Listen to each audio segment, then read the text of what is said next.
The city.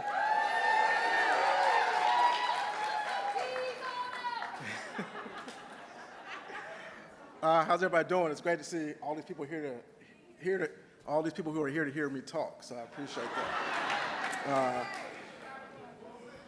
That's all right. So my name is Mike De Los Santos, the owner of Mike D's Barbecue, a small community restaurant and barbecue shop in East Durham.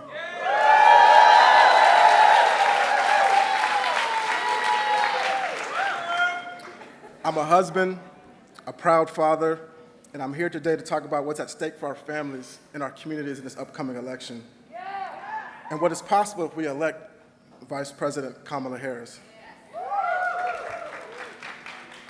As parents, we're always thinking about the future, and we want a world where our children can thrive. Raising a family is hard work, and working hard is hard work. Doing both can feel impossible, and we need leaders that understand that, and that's why electing Kamala Harris is so important.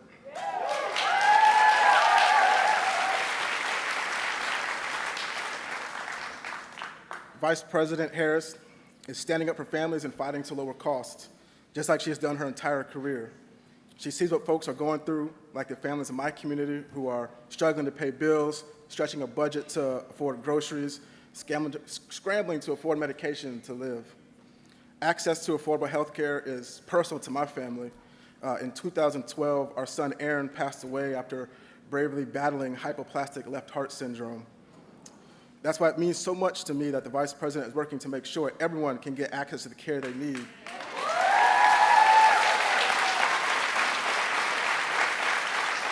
No matter what their income is. She's working to lower prescription drug costs, which make a huge difference for people across this country and North Carolina. At Mike D's, we're all about community, from our customers to the folks on staff who came in early today so I could be here. Come by at 4 o'clock for dinner. But as housing costs rise, it's getting harder and harder for our community to thrive. And though I love what I do, it's hard to build a business and work hard in a city that sometimes you can't even afford to live in yourself, especially when you're working hard to make sure that your employees make a living wage. I've seen how important it is to have leaders who are fighting for people like us, and I've seen the damage that occurs when leaders put their own interests ahead of our families. Amid the grief of losing our child, we opened Mike D's in 2013 as a barbecue sauce company. During the pandemic, we had to pivot as things shut down, and we've expanded to the restaurant that we are in now. We saw the way that Trump left small business owners behind. We know that he'll only work to make the rich richer, even at our expense, if given another chance. On the other hand, Vice President Harris has made it a priority to help small business access the capital they need to get started and to grow. It's very important. I'm here today because we have a choice for ourselves and our children, for businesses and the communities we invest in. Vice President Harris will always fight for working families like mine. We can and will elect Vice President Harris and Governor Tim Walz.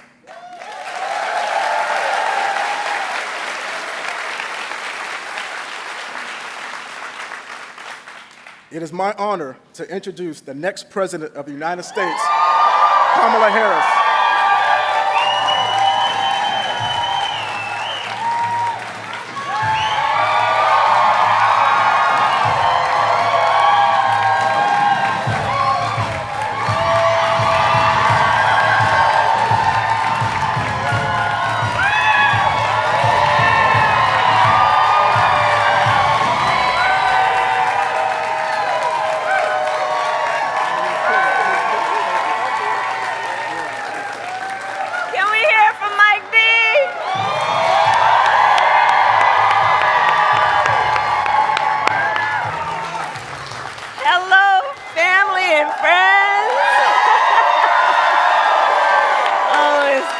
Back in North Carolina. Oh, it's good to see everyone. Thank you. Oh, it's good to see everyone. Good afternoon, everyone. Please have a seat if you have a seat. Please have a seat. Mike D, so Mike D's Barbecue, let me tell you one of the biggest fans of Mike D's Barbecue. My husband dug him off. And thank you, Mike, for sharing your story. And I'm just so sorry for what your family has been through. But you out of an incredible tragedy, done so much for the community, and you are such a role model. So thank you, Mike, for everything you do. Thank you. Thank you. And good afternoon to everyone here. Thank you to all of the incredible leaders with us today, including my friend, the Governor, Roy Cooper. Where is he? Here with his daughter.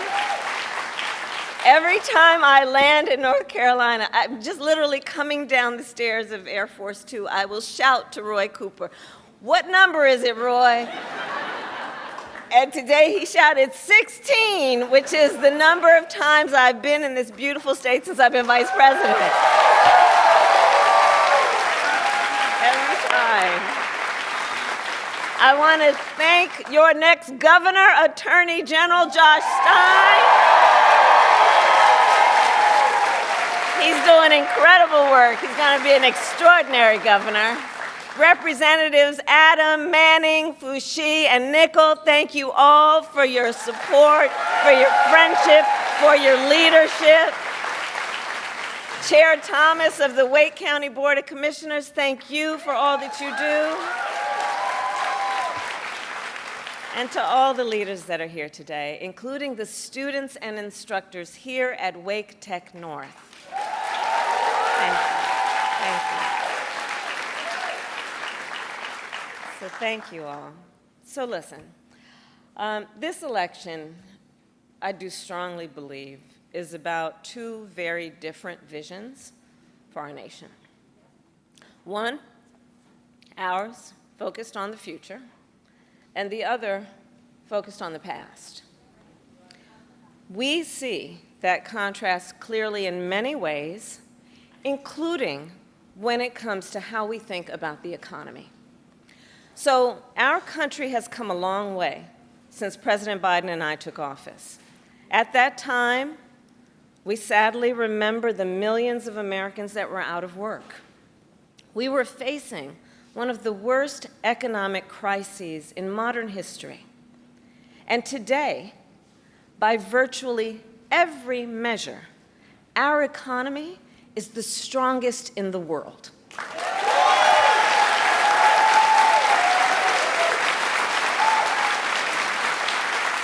We have created 16 million new jobs. We've made historic investments in infrastructure, in chips manufacturing, in clean energy. And new numbers this week alone show that inflation is down under 3%.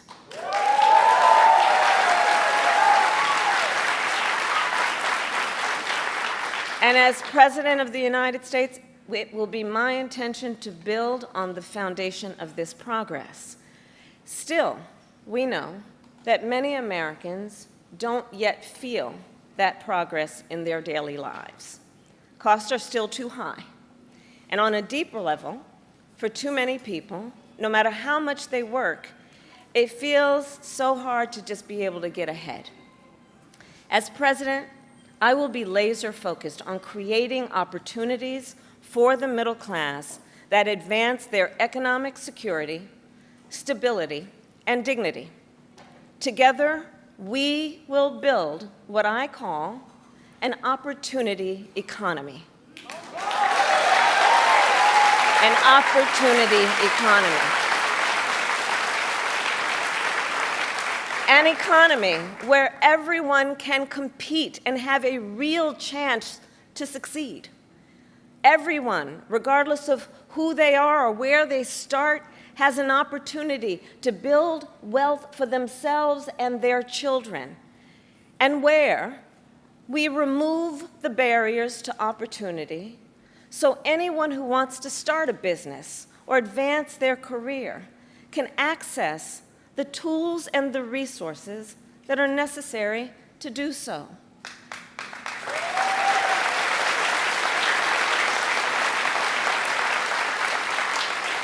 I will focus on cutting needless bureaucracy and unnecessary regulatory red tape, and encouraging innovative technologies while protecting consumers, and creating a stable business environment with consistent and transparent rules of the road. As president, I will bring together labor with small businesses and major companies to invest in America, to create good jobs, achieve broad-based growth, and ensure that America continues to define the future and lead the world.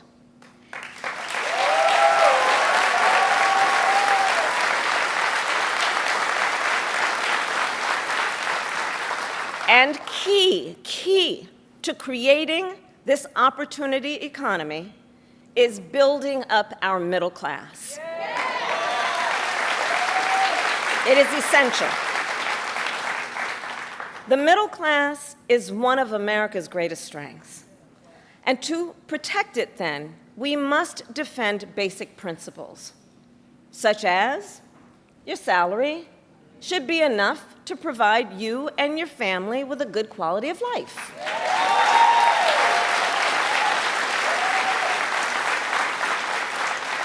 Such as no child should have to grow up in poverty.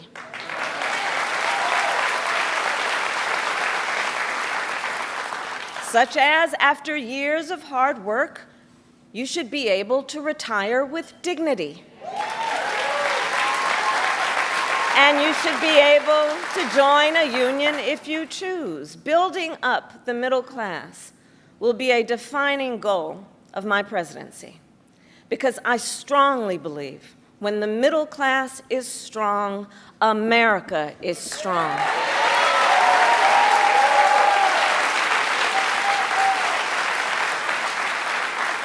So in the weeks to come, I will address in greater detail my plans to build an opportunity economy. And today, I will focus on one element that's on the minds of many Americans as they pay their bills at the kitchen table or walk the aisles of a grocery store. And that is lowering the cost of living.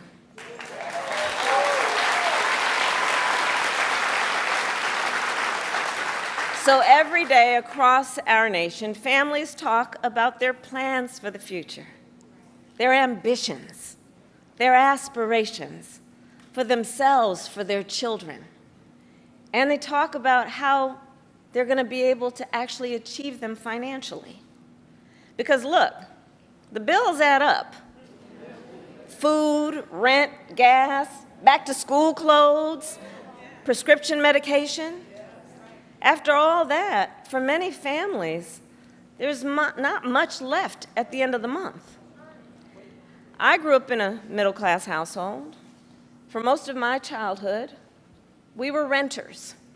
My mother saved for well over a decade to buy a home.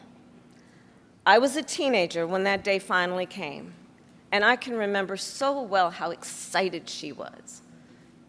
I kind of understood what it meant, but we called her Mommy. Mommy was so excited, it just made us excited that she was so excited. Later in college, I worked at McDonald's to earn spending money. Well, some of the people I worked with were raising families on that paycheck. They worked second or even third jobs to pay rent and buy food. That only gets harder when the cost of living goes up. When I am elected president, I will make it a top priority to bring down costs and increase economic security for all Americans. As president, I will take on the high costs that matter most to most Americans, like the cost of food. We all know that prices went up during the pandemic when the supply chains shut down and failed. But our supply chains have now improved, and prices are still too high. A loaf of bread costs 50% more today than it did before the pandemic. Ground beef is up almost 50%. Many of the big food companies are seeing their highest profits in 2 decades. And while many grocery chains pass along these savings, others still aren't. Look, I know most businesses are creating jobs, contributing to our economy, and playing by the rules. But some are not. And that's just not right. And we need to take action when that is the case.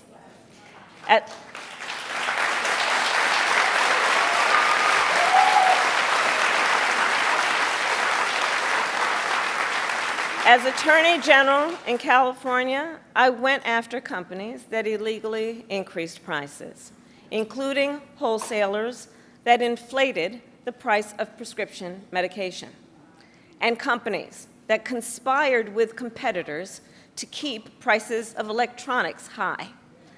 I won more than $1 billion for consumers.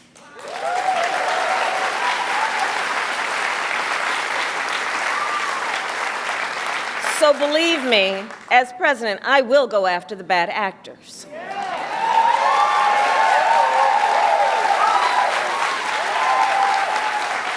And I will work to pass the first ever federal ban on price gauging on food. My plan will include new penalties for opportunistic companies that exploit crises and break the rules, and we will support smaller food businesses that are trying to play by the rules and get ahead.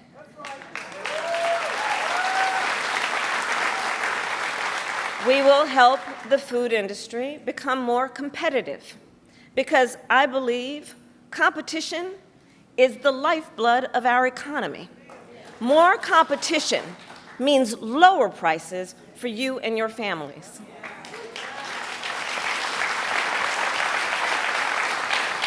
Now compare what Donald Trump plans to do. He wants to impose what is, in effect, a national sales tax on everyday products and basic necessities that we import from other countries. That will devastate Americans. It will mean higher prices on just about every one of your daily needs. A Trump tax on gas, a Trump tax on food, a Trump tax on clothing, a Trump tax on over-the-counter medication. And you know, economists have done the math. Donald Trump's plan would cost a typical family $3,900 a year. At this moment, when everyday prices are too high, he will make them even higher. As president, I'll take on the issue of the cost of health care. As Attorney General, I took on insurance companies and Big Pharma and got them to lower their prices. And together with President Biden, we've gone even further. We capped the price of insulin at $35 a month, and the total cost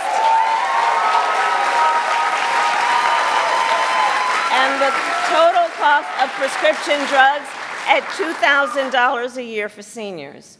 We let Medicare negotiate lower drug prices for seniors. And just yesterday,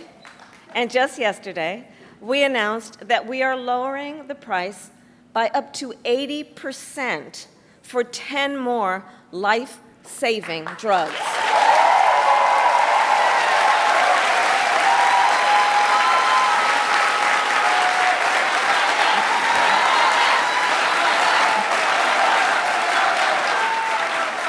And I pledge to continue this progress. I'll lower the cost of insulin and prescription drugs for everyone with your support, not only our seniors.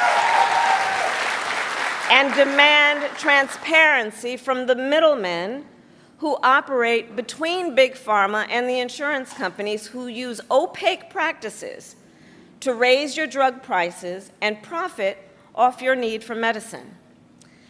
2 months ago, I announced that medical debt will no longer be used against your credit score.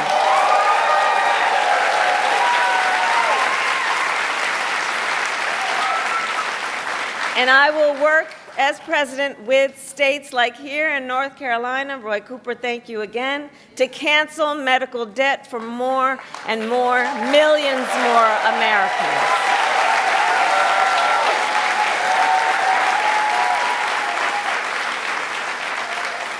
As for Donald Trump, well, he wants to repeal the Affordable Care Act,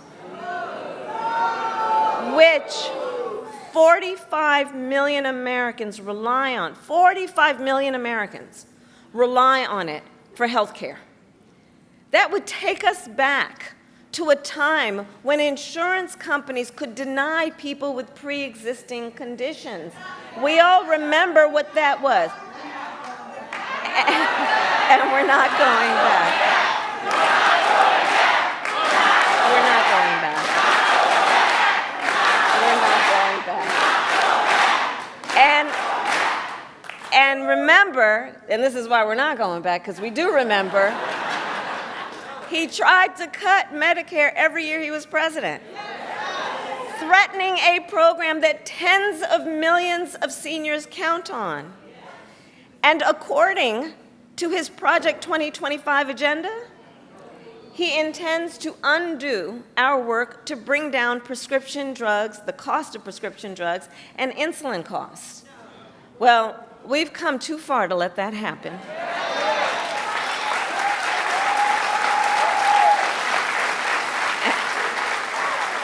So we're not going back on that, and let's talk about the cost of housing.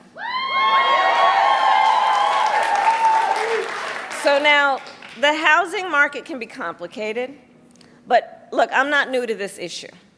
As State Attorney General, I drafted and helped pass a homeowner Bill of Rights, one of the first in America. And during the foreclosure crisis, I took on the big banks for predatory lending with many of my colleagues, including Roy Cooper, and won $20 billion for California families when I was Attorney General.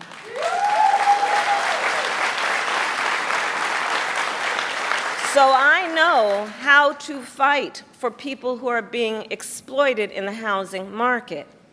And I know what home ownership means. It's more than a financial transaction. It's so much more than that. It's more than a house. Home ownership and what that means, it's a symbol of the pride that comes with hard work. It's financial security. It represents what you will be able to do for your children.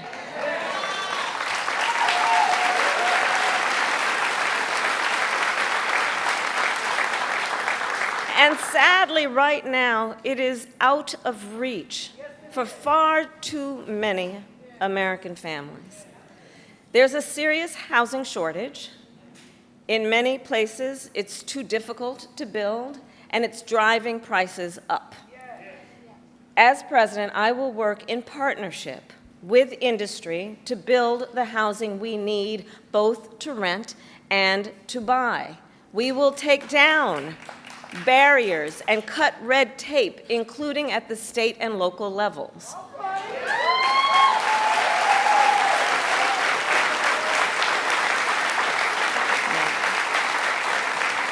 And by the end of my first term, we will end America's housing shortage by building 3 million new homes and rentals that are affordable for the middle class. And we will do that together. We will do that together. And we will make sure those homes actually go to working and middle class Americans, not just investors. Because you know, some corporate landlords, some of them buy dozens, if not hundreds of houses and apartments. Then they turn them around and rent them out at extremely high prices. And it can make it impossible then for regular people to be able to buy or even rent a home. Some corporate landlords collude with each other to set artificially high rental prices. often using algorithms in price-fixing software to do it. It's anti-competitive, and it drives up costs. I will fight for a law that cracks down on these practices.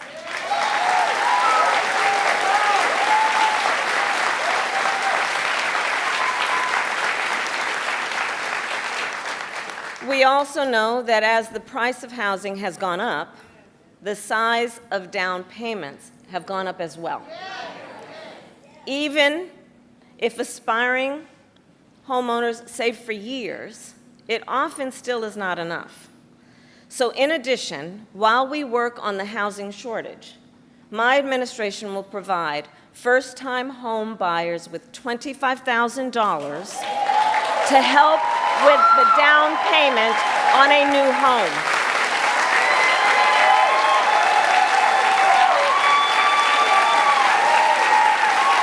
We can do this. We can do this. All to help more Americans experience the pride of home ownership and the financial security that it represents and brings. So that's my plan. But here's what Donald Trump would do. If his Project 2025 agenda is put into effect, it will add around $1,200 a year to the typical American mortgage. He's got it backward. We should be doing everything we can to make it more affordable to buy a home, not less.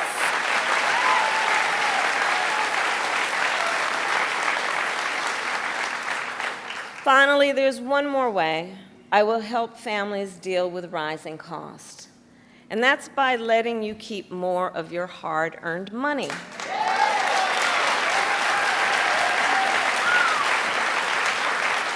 Under my plan, more than 100 million Americans will get a tax cut, and we will do this by restoring 2 tax cuts designed to help middle-class and working Americans: the Earned Income Tax Credit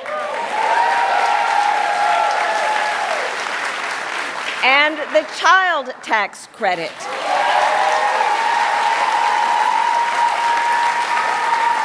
Through which millions of Americans with children got to keep more of their hard-earned income. We know this works and has a direct impact on so many issues, including child poverty. We know it works. So as president, I'll not only restore that tax cut, but expand it. We will provide $6,000 in tax relief to families during the first year of a child's life. Now think what that means. Think what that means. That is a vital, vital year of critical development of a child. And the cost can really add up, especially for young parents who need to buy diapers and clothes and a car seat and so much else. And we will do this while reducing the deficit. Compare my plan with what Donald Trump intends to do. He plans to give billionaires massive tax cuts year after year. And he plans to cut corporate taxes by over $1 trillion, even as they pull in record profits. And that's on top of the $2 trillion tax cut he already signed into law when he was president, which, by the way, overwhelmingly went to the wealthiest Americans and corporations and exploded the national deficit. You know, I think that if you want to know who someone cares about, look who they fight for. Look who they fight for.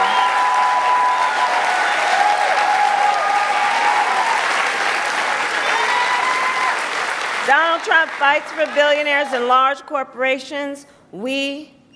I will fight to give money back to working and middle-class Americans.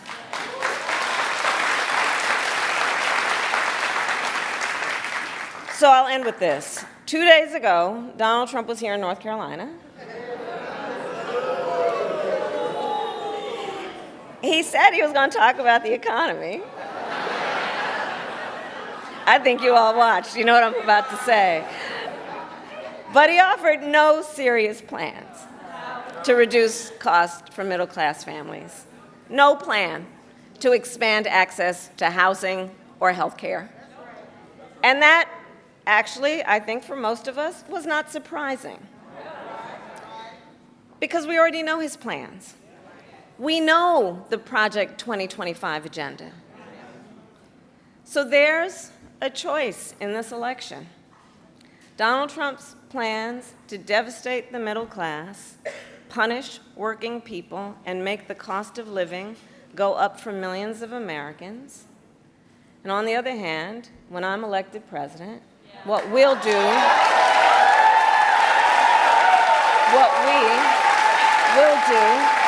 to bring down costs, increase the security and stability financially of your family, and expand opportunity for working and middle-class Americans.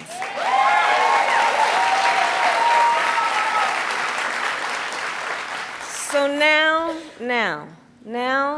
is the time to chart a new way forward. Now is the time to chart a new way forward, to build